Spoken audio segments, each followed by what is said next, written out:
Good morning, guys. Story time with Ash and Sean.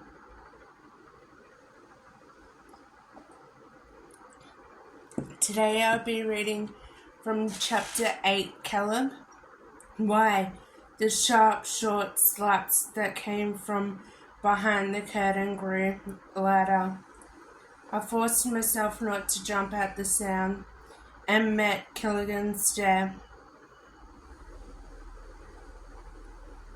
Why come back? I reached up, massaging the back of my neck.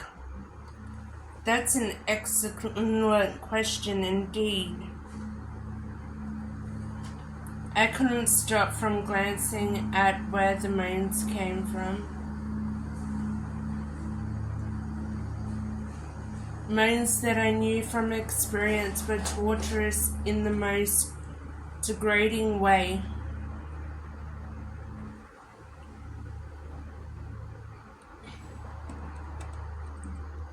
My pulse picked up, pace at the thought. Christ, I couldn't catch my breath. Couldn't temper the need inside me. Couldn't hold the darkness at bay. And right now, it was all I had. I glanced sideways at Evans and winced before answering, because no matter how much I try, I can't get this place out of my head. Killigan smacked at the words, his eyes glistering. The sight of that made me want to throw up, because I saw the same hunger in myself.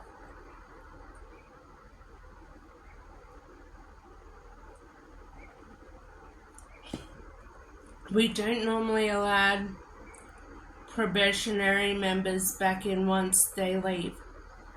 Killigan shook his head. In this case, that's a pity.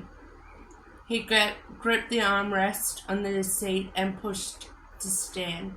My heart punched all the way up into the back of my throat. Evans jerked a panicked gaze my way as the other two senior members froze with Killigan. Wait, I croaked, desperation driving me upward. Tell me what you want, and I'll do it. Killigan stopped, giving me his back as he adjusted his jacket, then slowly turned. That sickening shimmer was shining brighter in his eyes now. How do I know this isn't a setup? After all, you could be wearing a wire right now. A wire? That's what he was afraid of? That I was wearing a wire? My stomach clenched at that booming in my head, turning heavier. I lifted my hand and moved it to the buttons on my shirt, holding his gaze as I worked them one by one. Killigan's brows rose as I undressed in front of him. I had nothing to lose in that moment, apart from wrath. Licking one of his lips, I knew I had him. He slowly faced me, taking a step to close the distance. His gaze roamed, his hands followed as he shoved my shirt from my shoulders, then placed his hands flat against my chest. I shivered with the contact. They liked women, I knew that, but the kind of hunger Killigan had inside him was fucking ravenous.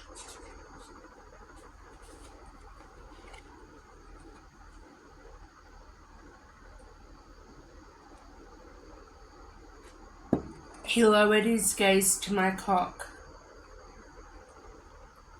As much as I would like to see the entire show, Caleb, I think you're out of time.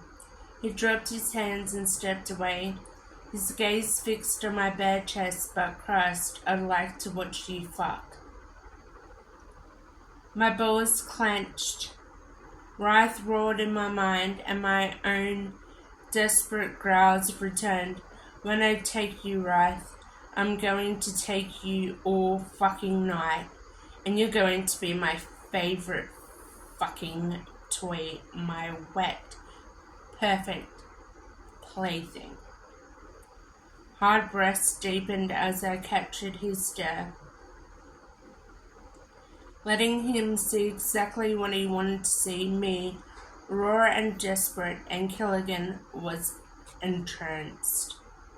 You want back in, he murmured.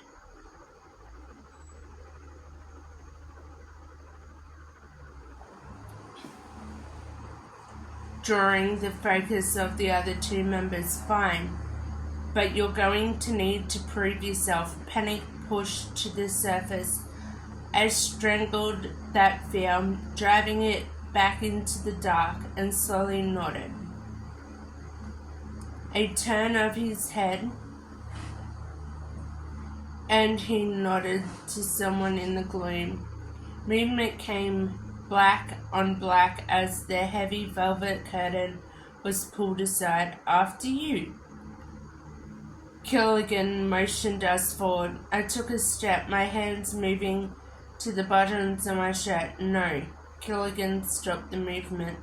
Leave it open. The cool, air-conditioned air danced across my skin, but that wasn't the chill I felt. Killigan looked at me like I was a woman he used. I gave a slow nod and lowered my hands. Evans, Killigan mentioned. This way. He's not, I started. He is if you want back in.